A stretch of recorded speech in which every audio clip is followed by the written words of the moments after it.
Assalamualaikum warahmatullahi wabarakatuh. Pernahkah engkau tiba-tiba merasa memahami sesuatu tanpa pernah mempelajarinya? Pernahkah hatimu menjawab pertanyaan yang belum sempat kau ucapkan? Mungkin itu bukan pikiranmu. Mungkin itu adalah isyarat ilmu dari sisi Allah. Ilmu yang tak diajarkan oleh guru, tak ditemukan dalam buku, tapi langsung ditanamkan ke dalam hati yang dipilihnya. Itulah ilmu laduni, cahaya langit yang hanya turun kepada hamba yang telah dikosongkan dari dunia. Dan malam ini, kita akan menyelami bagaimana Allah menanamkan ilmu itu ke dalam jiwa mereka yang tersembunyi. Rahasia ilmu yang tak dipelajari. Dalam kesunyian malam, saat bumi tertidur dan langit terjaga, ada percikan cahaya yang ditanamkan ke dalam dada hamba pilihan. Cahaya itu bukan hasil dari buku, bukan pula dari ucapan guru, melainkan pancaran langsung dari Allah ke dalam hati. Inilah yang disebut ilmu laduni, ilmu yang tidak dipelajari, tetapi ditanamkan. Tidak semua orang memahaminya, bahkan sebagian menolaknya. Namun bagi para pencari kebenaran sejati, inilah ilmu yang menggetarkan ruh dan menggugah kalbu, karena ia datang dari Sang Maha Tahu tanpa perantara. Ilmu laduni bukan sekadar pengetahuan, melainkan cahaya. Ia tidak berbentuk huruf, tidak terikat bahasa, dan tidak pula lahir dari logika duniawi. Ia muncul dalam bentuk pemahaman mendalam, seperti bisikan yang mengerti seluruh hakikat tanpa perlu penjelasan panjang. Hamba yang menerimanya seringkali tidak tahu bagaimana ia bisa memahami sesuatu yang belum pernah ia pelajari. Seolah ruhnya telah hidup lebih dahulu di taman ilmu sebelum jasadnya dilahirkan ke dunia. Inilah ilmu yang langsung dari sisi Allah, sebagaimana firman-Nya dalam surat Al-Kahfi. Dan kami telah ajarkan kepadanya ilmu dari sisi kami, ilmu laduni. Namun Allah tidak menanamkan ilmu ini kepada sembarang hamba. Ia hanya memilih hati yang telah dibersihkan, jiwa yang telah merendah, dan ruh yang telah berjalan jauh dalam pengembaraan makrifat. Tidak cukup hanya dengan cerdas, tidak cukup hanya dengan rajin, hati yang kotor oleh ambisi dunia sulit menjadi ladang bagi turunnya ilmu ini. Maka para sufi membersihkan diri mereka dengan zikir, dengan diam, dengan rindu, agar menjadi bejana yang layak diisi oleh cahaya laduni.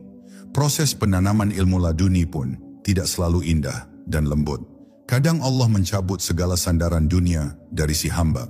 Kadang Dia tenggelamkan dia dalam ujian, kesepian, kehilangan, agar tak ada lagi tempat bersandar selain dirinya. Dalam hening itu, ketika dunia runtuh dan keakuan luruh, barulah hati menjadi lapang untuk menerima sesuatu yang tidak bisa diajarkan oleh manusia. Sebab ilmu ini tidak masuk lewat telinga, tetapi melalui kejernihan kalbu. Dalam tradisi ruhani para wali dan sufi, ilmu laduni kerap muncul setelah fase panjang perjalanan batin. Mereka menyebutnya sebagai warid, ilham dari alam gaib yang tiba-tiba masuk dan seketika membuat paham akan sesuatu yang sebelumnya gelap. Tapi ini bukan mimpi, bukan halusinasi. Ini adalah kesadaran tinggi yang tidak bisa dimengerti kecuali oleh hati yang telah tercerahkan. Maka siapapun yang mendapatkannya akan membawa perubahan dalam sikap, bukan hanya dalam ucapan. Ilmu laduni tidak menjadikan seseorang merasa lebih tinggi. Justru sebaliknya, ia akan menundukkan ego sang penerima. Karena semakin dalam seseorang menyentuh ilmu dari sisi Tuhan, semakin ia sadar betapa ia tidak tahu apa-apa.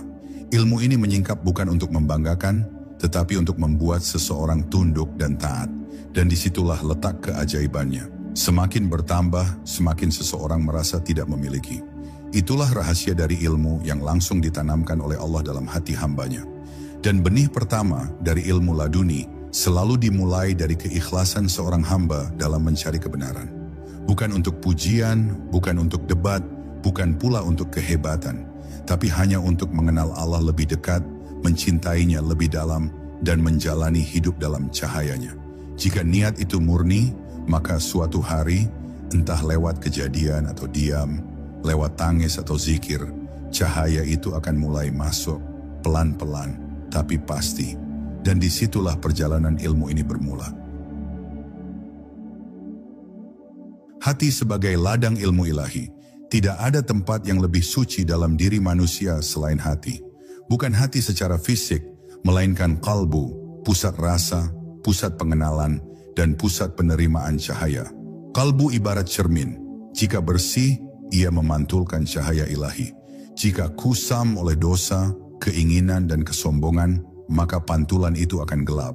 Inilah sebab mengapa ilmu laduni tidak diturunkan kepada siapa saja, melainkan kepada mereka yang hatinya telah siap menjadi ladang untuk ditanami rahasia Tuhan. Allah tidak menurunkan ilmunya ke dalam tempat yang masih penuh dengan keinginan selain Dia. Para arif billah, orang-orang yang telah mencapai makrifat, selalu berkata bahwa kebeningan hati adalah syarat utama untuk menerima limpahan ilmu dari sisi Allah. Mereka membersihkan diri dari dengki, dari cinta dunia, dari kemelekatan terhadap nama, status, dan pujian. Karena mereka tahu, selama hati masih penuh oleh selainnya, maka ilmu yang datang akan tertolak atau terdistorsi oleh ego. Ilmu laduni adalah cahaya murni dan hanya bisa tertanam dalam ruang yang telah dikosongkan dari kepentingan pribadi. Ada perbedaan besar antara orang yang berilmu karena belajar dan orang yang diberi ilmu karena kehendak Allah. Yang pertama, mengumpulkan informasi, hafalan, dan logika. Yang kedua, mendapat ilham yang langsung menyentuh inti kebenaran tanpa perlu proses panjang berpikir.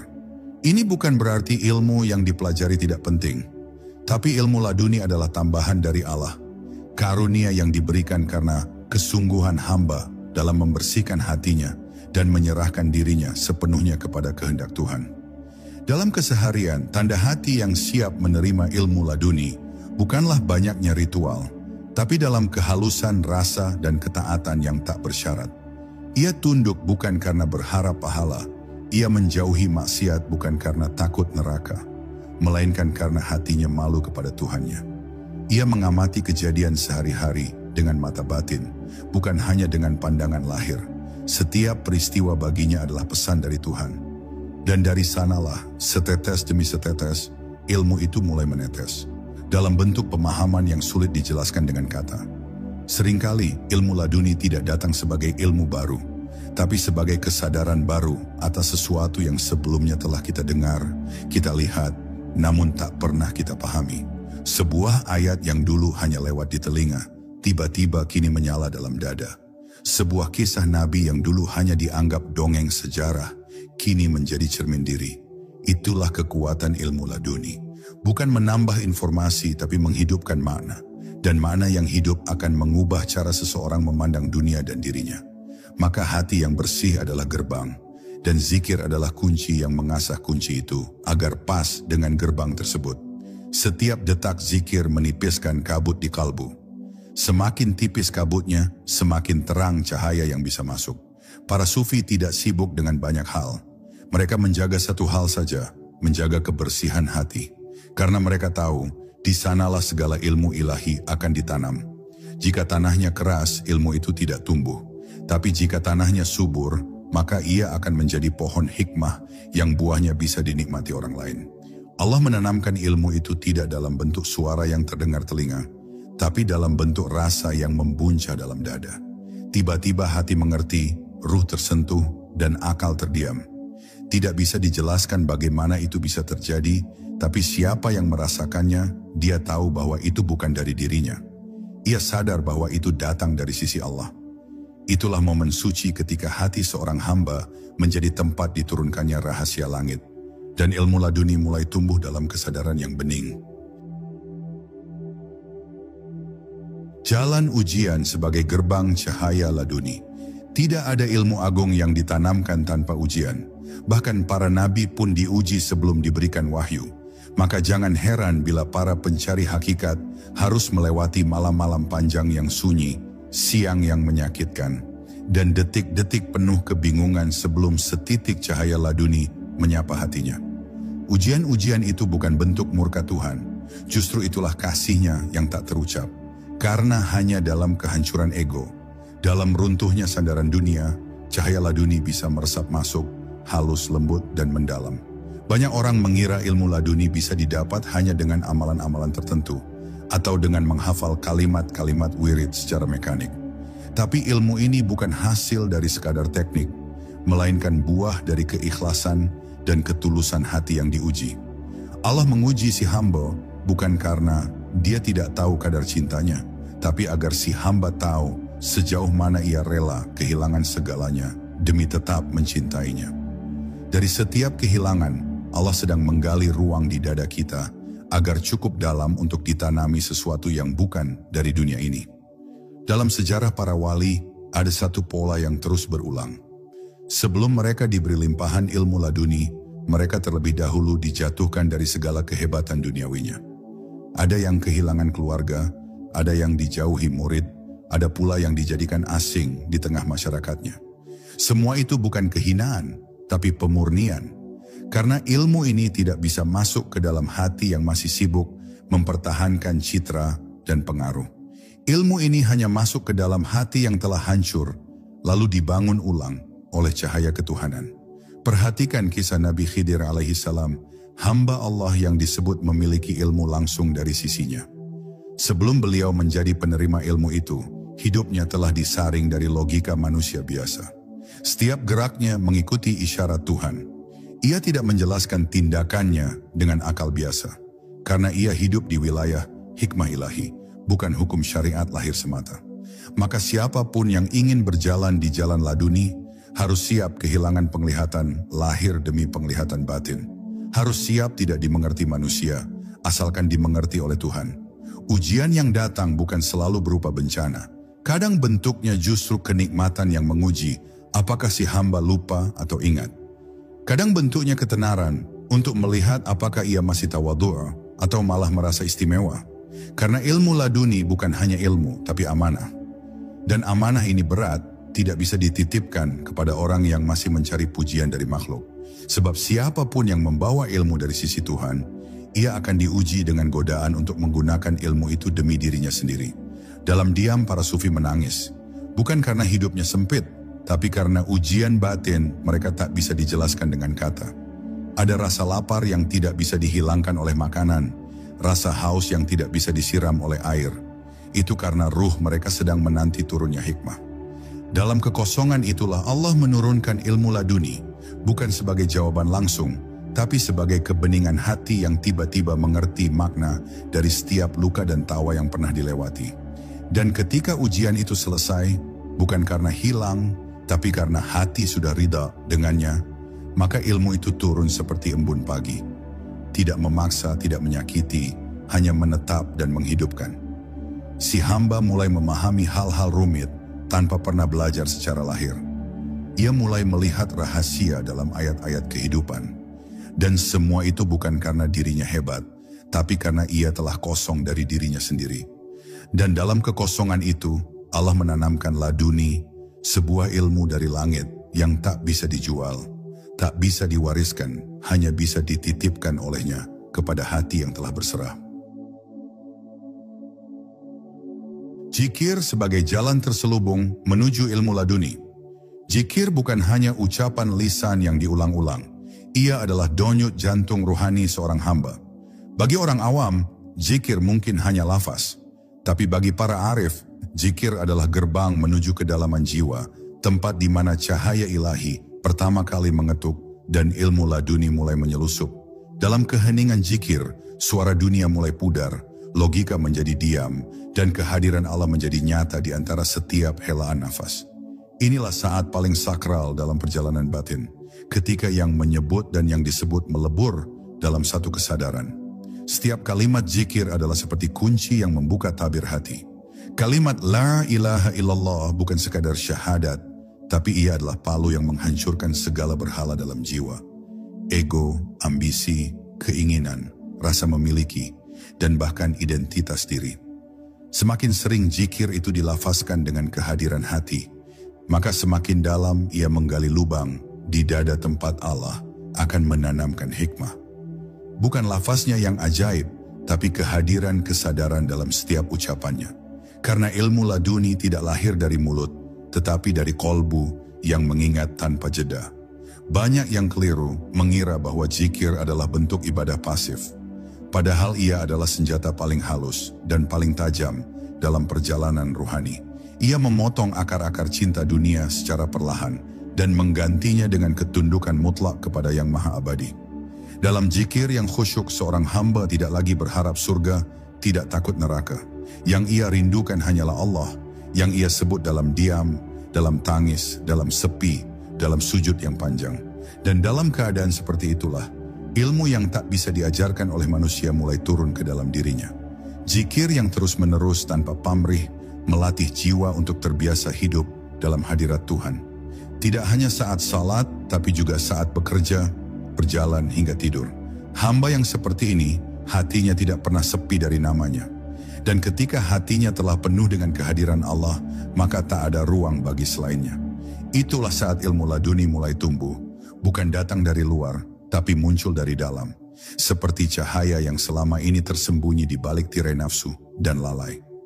Zikir bukan yang menghadirkan cahaya itu, tapi zikir membersihkan tirai agar cahaya itu tampak. Para sufi dahulu tidak memperbanyak kitab, tetapi memperbanyak menyebut namanya. Mereka percaya, satu kali Allah berkenan menyingkap tirai dalam zikir yang ikhlas, lebih berharga daripada 1000 halaman teori. Dan benar, mereka yang diberi ilmu laduni seringkali tidak fasih berbicara, tidak hafal dalil, tidak punya sanad keilmuan yang panjang, tapi ketika mereka berkata, ruh orang-orang yang mendengar akan gemetar. Karena yang berbicara bukan lagi dirinya, tapi hikmah yang mengalir dari sisinya. Itulah buah dari zikir yang menyatu dengan jiwa. Ilmu laduni yang lahir dari zikir ini bersifat halus, tidak meledak seperti petir. Ia datang seperti angin sepoi-sepoi yang menyadarkan. Tiba-tiba, seseorang merasa mengerti sesuatu yang selama ini membingungkan. Ia tahu bukan karena berpikir, tapi karena ruhnya disentuh. Kalimat yang dulu ia ucapkan sebagai hafalan, kini berubah menjadi kesadaran yang hidup. Bahkan seringkali, dalam zikir yang sangat dalam, muncul pertanyaan dalam batin yang langsung dijawab, tanpa suara, tanpa tulisan, tanpa guru. Itulah momen ketika Allah sedang berbicara langsung dengan hati hambanya. Maka jangan meremehkan zikir. Ia adalah benih dari segala pemahaman ruhani. Ia adalah jalan yang tampak biasa, tapi ujungnya adalah samudra hikmah. Banyak orang sibuk mencari ilmu kesana sini, namun lupa berzikir dengan hati yang hadir. Padahal siapapun yang menjaga zikirnya, sejatinya ia sedang mengetuk pintu ilmu laduni, tanpa ia sadari. Dan ketika Allah berkenan membukakan pintu itu, maka ia akan masuk ke dalam alam pengetahuan yang tidak bisa dijelaskan oleh pena, tidak bisa dirumuskan oleh akal, hanya bisa dirasakan oleh hati yang telah dibasuh oleh namanya. Ketersingkapan hijab sebagai syarat turunnya ilmu laduni. Segala yang menghalangi pandangan ruhani kepada Allah disebut hijab. Dan selama hijab itu masih menutupi qalbu, maka cahaya ilmu laduni tidak akan mampu menembus masuk. Hijab itu bukan kain, bukan dinding, melainkan lapisan-lapisan halus dalam hati manusia. Kadang berupa cinta dunia, kadang berupa rasa memiliki, kadang berupa keakuan, bahkan kadang berupa keinginan untuk terlihat suci. Ia bisa sangat samar, sehingga yang terhijab pun tidak sadar bahwa ia sedang terhalang. Inilah sebab mengapa ilmu laduni bukan hanya butuh keinginan, tapi juga penyucian. Hijab tidak bisa dibuka oleh kecerdasan. Ia hanya bisa tersingkap oleh rahmat.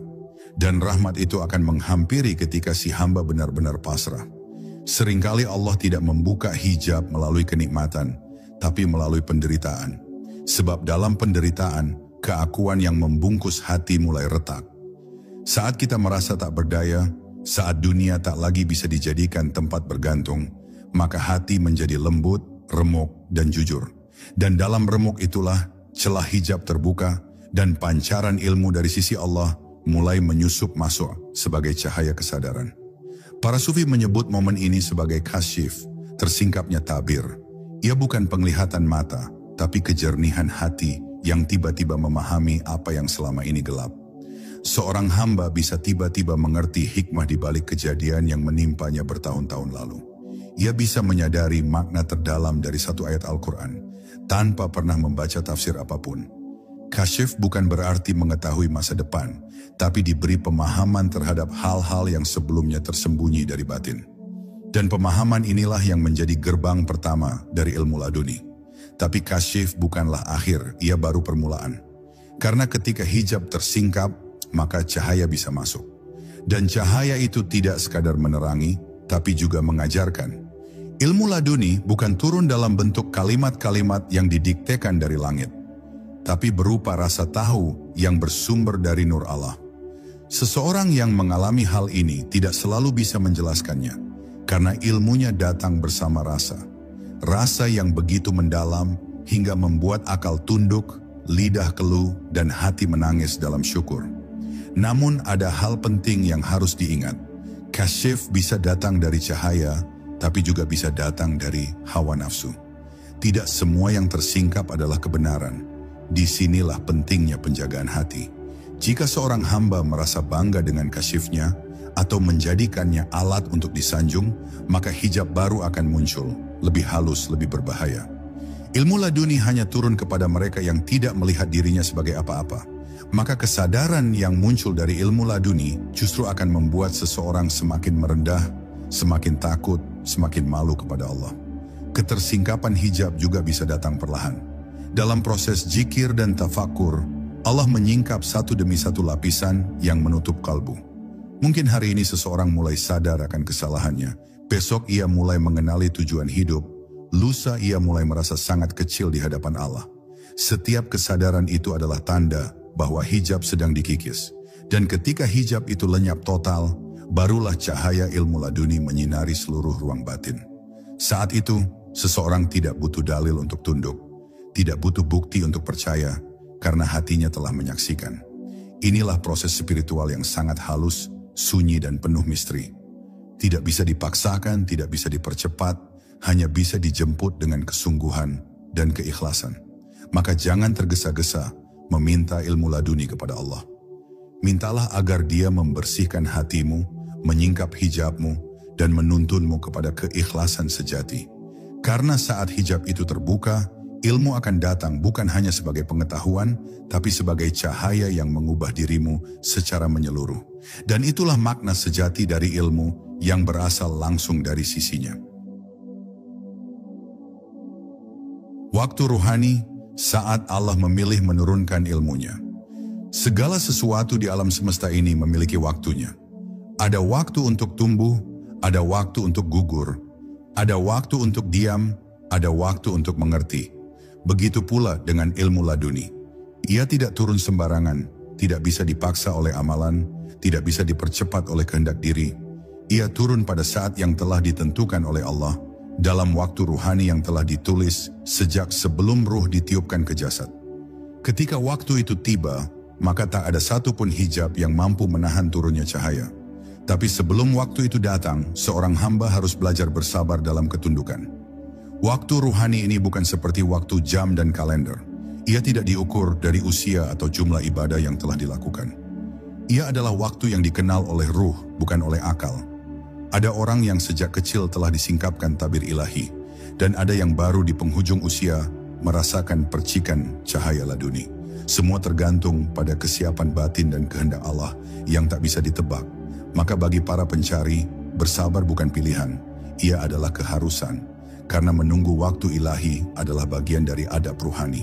Seringkali, waktu itu datang justru di tengah keterpurukan. Saat semua ilmu yang dipelajari tidak lagi mampu menjawab kegelisahan. Saat doa terasa kering, saat zikir pun terasa hampa. Tapi di tengah kekeringan itu, Allah menyentuh hati si hamba dengan lembut. Sebuah bisikan rahasia yang hanya bisa didengar oleh jiwa yang remuk redam. Inilah waktu ruhani, saat kehendak Allah menyatu dengan ruang dalam diri, dan ilmu laduni turun bukan sebagai konsep, tapi sebagai pemahaman yang menghidupkan ruh. Tanda bahwa seseorang sedang mendekati waktu ruhani adalah munculnya rasa asing terhadap dunia. Ia mulai merasa hampa terhadap hal-hal yang dulu membuatnya bersemangat. Ia menjadi tenang dalam kesendirian dan menangis tanpa sebab saat menyebut nama Allah. Ia merasa dekat dengan sesuatu yang tak terlihat dan rindu kepada sesuatu yang belum pernah ia temui. Semua itu bukan gangguan jiwa, tapi getaran dari waktu yang akan segera tiba. Getaran itu adalah tanda bahwa tanah hati telah mulai siap ditaburi benih cahaya. Namun berhati-hatilah, karena setan juga mengintai di pintu waktu ruhani. Ia membisikkan rasa tergesa, rasa ingin cepat mencapai makam, rasa ingin berbeda dari manusia lain. Ia tahu bahwa ilmu laduni itu tinggi, maka ia goda si pencari agar menginginkannya demi kebanggaan. Disinilah kesabaran menjadi benteng. Karena semakin seseorang ikhlas menunggu waktu Tuhan, semakin layak ia menerima cahayanya. Tapi semakin ia memaksa, semakin besar kemungkinan ia tertipu oleh cahaya palsu yang bersumber dari hawa nafsu. Dalam tradisi para sufi, waktu ruhani sering disamakan dengan musim semi dalam ladang ruh. Selama musim itu belum datang, sehebat apapun benih ditanam, ia tak akan tumbuh. Tapi ketika musim itu tiba, bahkan benih yang kecil bisa mekar menjadi pohon hikmah. Maka yang harus dilakukan seorang hamba bukan mencari musim, tapi mempersiapkan ladang hatinya, menyiraminya dengan zikir, membersihkannya dari racun dunia, dan menjaganya dengan sabar. Karena ilmu laduni bukan dicari, ia diturunkan, dan turunnya hanya kepada ladang yang telah disiapkan dalam diam. Ketika waktu rohani itu akhirnya datang, hamba akan tahu, bukan karena ada suara dari langit, tapi karena dadanya terasa lapang. Akalnya menjadi tunduk, emosinya menjadi damai, dan segala yang ia pandang di dunia terasa memiliki pesan ilahi. Ia bisa membaca makna di balik kejadian, bisa menangkap isyarat dari hal yang tampaknya biasa. Dan ia tahu, ini bukan karena dirinya pintar, tapi karena Allah telah memilih waktunya. Maka ia tidak sombong, justru ia semakin merasa hina, karena ia sadar, cahaya ini adalah pinjaman yang bisa dicabut kapan saja. Ketika ruh berbicara, akal diam, tanda ilmu laduni telah menyapa. Ada saat dalam perjalanan ruhani ketika akal tak lagi menjadi pusat kendali. Bukan karena ia mati, tetapi karena ia tunduk. Dalam momen-momen itu, ruh mulai bicara, bukan dengan suara, tetapi dengan rasa yang dalam dan pemahaman yang tidak terucap. Itulah tanda bahwa cahaya ilmu laduni telah menyapa.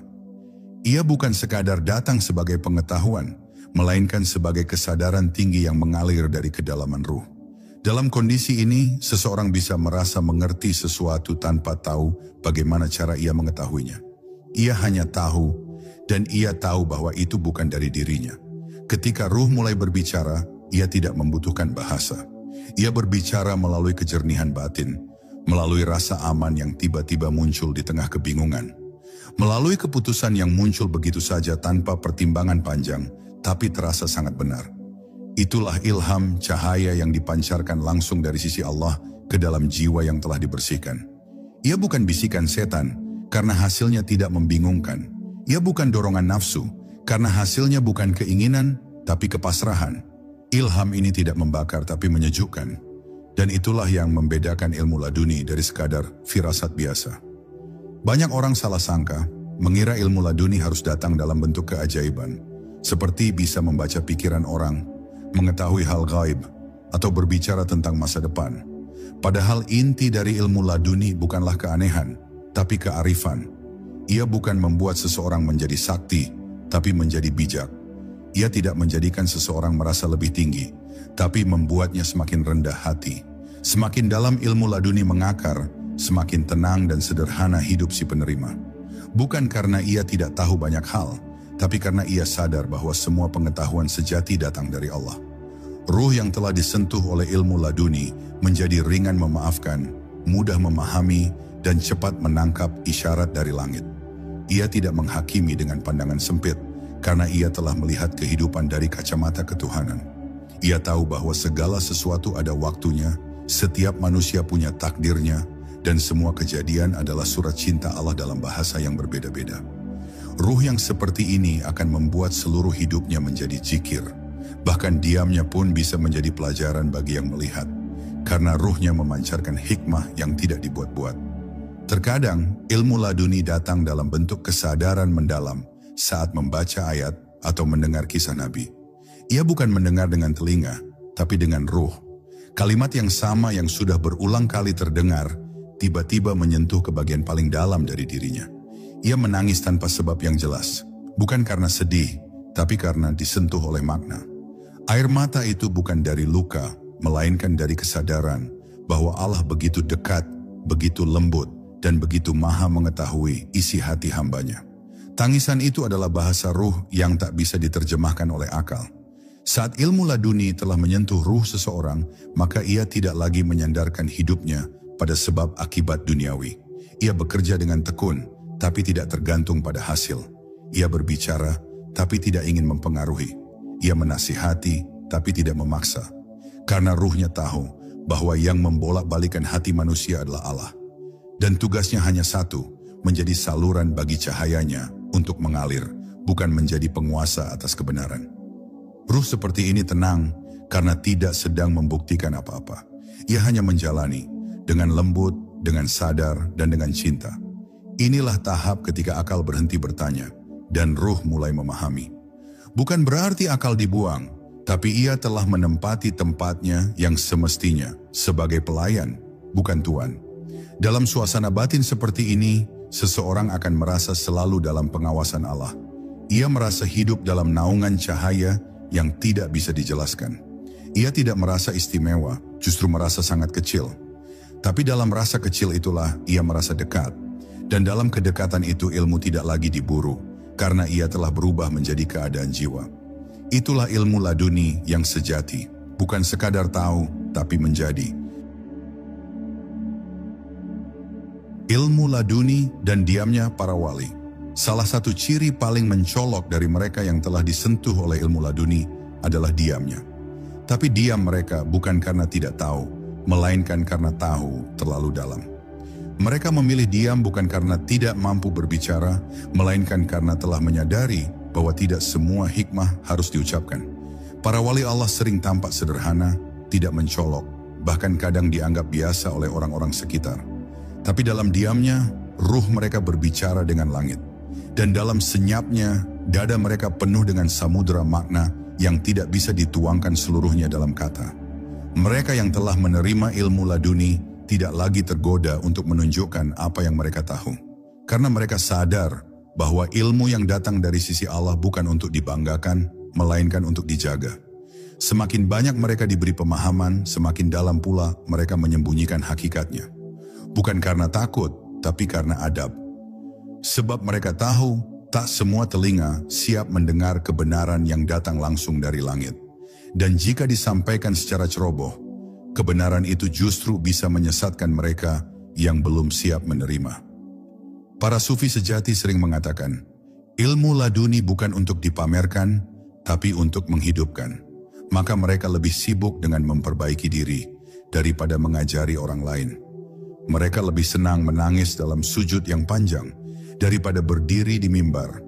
Karena mereka tahu ilmu yang ditanamkan langsung oleh Allah adalah amanah, bukan alat untuk memikat massa. Satu kalimat yang terucap dari lidah yang telah dibasahi oleh cahaya laduni bisa mengguncang jiwa orang lain. Maka mereka menjaganya, mereka menahannya, hingga ucapan itu hanya keluar ketika benar-benar dibutuhkan. Diamnya para wali adalah diam yang penuh makna. Dalam diam itu mereka mendengar. Dalam diam itu mereka menyaksikan. Dan dalam diam itu mereka berbicara kepada Allah. Sebab ilmu laduni memperluas rasa, bukan hanya wawasan. Ia memperdalam getaran ruhani seseorang hingga mampu memahami keadaan tanpa dijelaskan. Mampu merasakan isi hati orang lain tanpa mereka bercerita. Bukan karena ilmu gaib, tapi karena kelembutan kolbu yang telah disentuh cahaya. Diam seperti ini adalah diam yang aktif. Sebuah kedalaman yang tidak bisa dicapai oleh suara. Jika kita perhatikan sejarah para wali, tidak sedikit dari mereka yang memilih hidup tersembunyi. Mereka tidak menulis kitab, tidak dikenal masyarakat, tidak mencetak murid, bahkan tidak dikenal sebagai orang alim. Namun ketika mereka meninggal, rahasia hidup mereka baru terungkap. Ternyata selama hidupnya, mereka adalah penopang spiritual suatu wilayah. Mereka adalah tempat curahan rahmat ilahi. Dan semua itu terjadi dalam diam.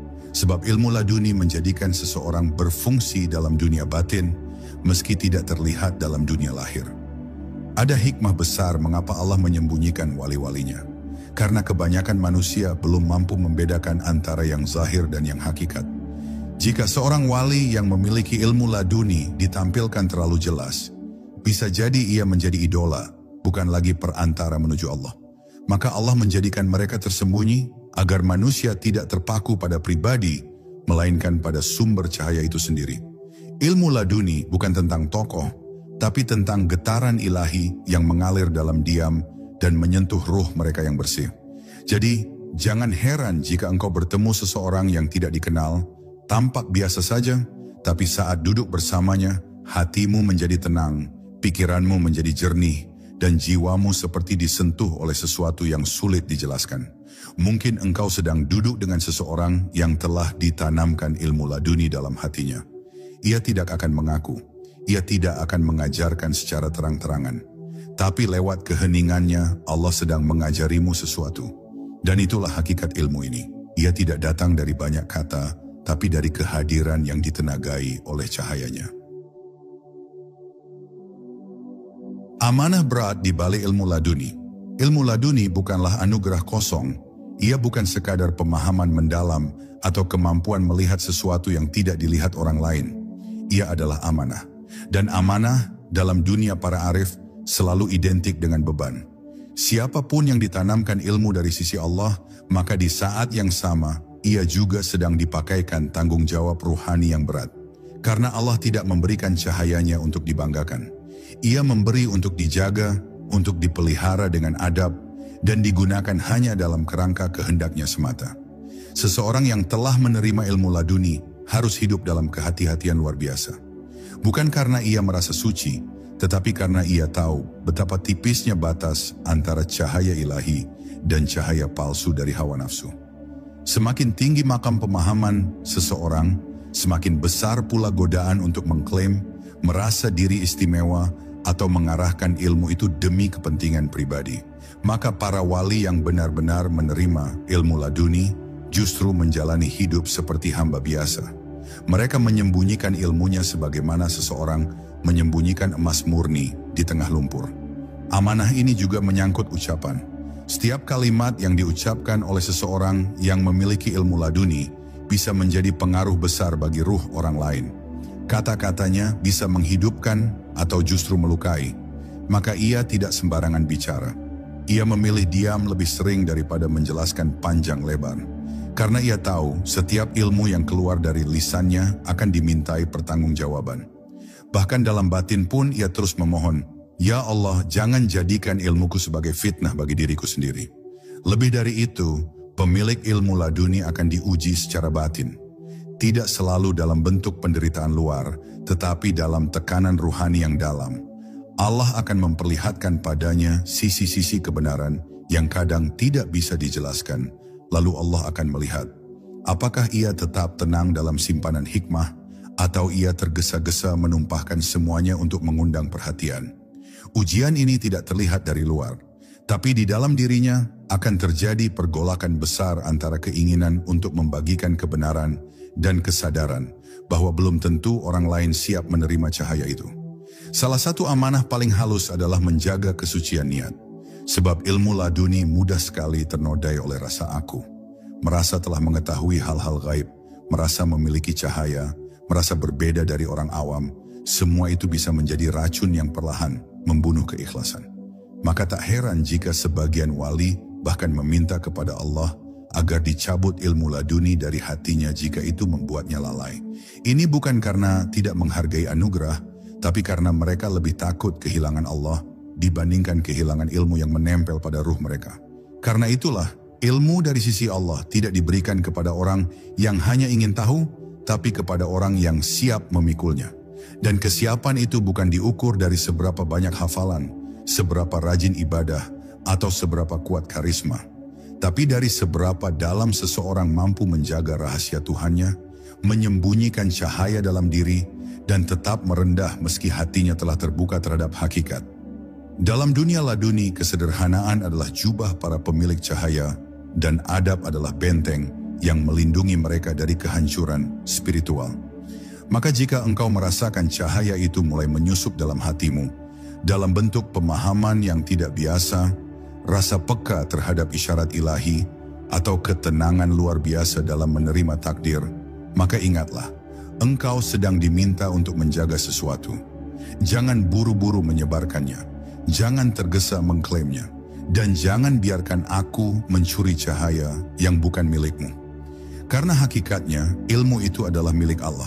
Kita hanyalah wadah, dan wadah terbaik adalah yang tidak bocor oleh pujian, tidak retak oleh sanjungan, dan tidak tumpah oleh ujian. Cahaya laduni dan misteri kehendak Allah. Ilmu laduni, sedalam dan setinggi apapun, tetaplah misteri dari kehendak Allah. Tidak ada satu pun hamba yang bisa memintanya tanpa izin, dan tidak ada satu pun guru yang bisa memberikannya tanpa perintah. Ia bukan hasil belajar, bukan warisan dari mursyid, dan bukan pula hasil dari ribuan sujud semata. Ia adalah limpahan langsung dari sisi Tuhan kepada hati yang telah dikosongkan dari segala selainnya. Dan ketika ilmu ini turun, ia tidak datang dengan suara petir atau cahaya terang. Ia datang dalam kesunyian, dalam keheningan yang dalam yang tak mampu dijelaskan dengan bahasa manusia. Cahaya laduni bukan untuk menonjolkan siapa yang lebih tinggi, tetapi untuk membimbing siapa yang bersedia merendah. Ia turun bukan kepada yang haus pengakuan, tapi kepada yang telah lelah dengan dunia, yang hatinya tidak lagi menuntut, hanya berharap agar bisa menjadi tanah tempat tumbuhnya rahmat. Dan ketika Allah berkehendak menanamkan cahayanya ke dalam hati seseorang, maka seluruh alam akan bergerak diam-diam, menyusun jalan, menghapus hijab, dan membisiki jiwa dengan isyarat-isyarat halus yang hanya bisa ditangkap oleh kalbu yang jernih. Namun bukan berarti siapapun harus menunggu pasif. Tidak, justru sebaliknya, siapa yang ingin disentuh oleh ilmu laduni, ia harus bersungguh-sungguh memantaskan diri. Ia harus membersihkan niatnya setiap hari, menata hatinya dari keinginan tersembunyi, mengikis egonya pelan-pelan. Ia harus ikhlas dalam zikir, tulus dalam amal, dan berserah dalam doa. Karena ilmu ini akan datang saat seseorang tidak lagi berharap apapun kecuali Allah. Saat ia pasrah sepenuhnya. Dan saat itulah sesuatu yang tidak bisa dibayangkan akan mulai tumbuh dari dalam dirinya. Dalam pengalaman para wali, ilmu laduni seringkali datang tanpa tanda. Tiba-tiba seseorang terbangun dari tidurnya dan dunia tampak berbeda. Tiba-tiba hatinya menangis saat mendengar ayat yang sudah ratusan kali ia dengar. Tiba-tiba ruhnya bergetar hanya karena melihat langit malam. Ia merasa sesuatu sedang terjadi dalam dirinya, tapi ia tidak bisa menjelaskan, karena ilmu ini tidak datang sebagai wacana, melainkan sebagai keadaan. Dan jika ia tidak siap menjaganya, maka cahaya itu bisa padam secepat ia datang. Sebab tidak semua yang diberi akan terus memiliki. Ada kalanya Allah hanya menunjukkan sedikit, lalu mencabutnya. Untuk menguji, apakah hamba itu mencintai ilmunya atau mencintai diri sendiri karena merasa istimewa? Inilah rahasia terdalam dari ilmu laduni. Ia bisa turun dan bisa dicabut. Ia bisa membimbing dan bisa menjadi sebab kehancuran jika tidak dijaga dengan kerendahan hati yang terus-menerus. Maka jangan bermain-main dengan cahaya. Karena yang menyentuh cahaya tanpa bersih akan terbakar olehnya. Penjagaan terhadap ilmu laduni bukan hanya dalam laku lahir, tapi juga dalam detak batin. Ia harus dijaga dari ria yang sangat halus, dijaga dari rasa lebih tahu yang menyamar sebagai keikhlasan. Karena setan tidak akan pernah berhenti menggoda orang yang telah disentuh oleh cahaya. Justru di titik inilah godaan menjadi semakin halus, semakin tidak terasa. Ia bisa datang dalam bentuk pengakuan batin, dalam bentuk keinginan mengajar, atau dalam bentuk rasa ingin dikenal sebagai orang yang sudah sampai. Dan saat itu terjadi, cahaya akan memudar. Maka jika saat ini engkau merasa hatimu mulai disentuh oleh rasa tahu yang tidak biasa, jika tiba-tiba pemahamanmu tentang hidup menjadi dalam tanpa belajar, jika engkau menangis tanpa sebab karena merasa Allah begitu dekat, maka berhati-hatilah. Mungkin itu bukan sekadar perasaan. Mungkin Allah sedang mengujimu dengan memberi sebagian dari ilmunya. Dan jika itu benar, maka engkau sedang berdiri di ambang gerbang ilmu laduni. Dan kini pertanyaannya, beranikah engkau menjaganya, atau justru engkau akan tersesat oleh cahaya itu sendiri?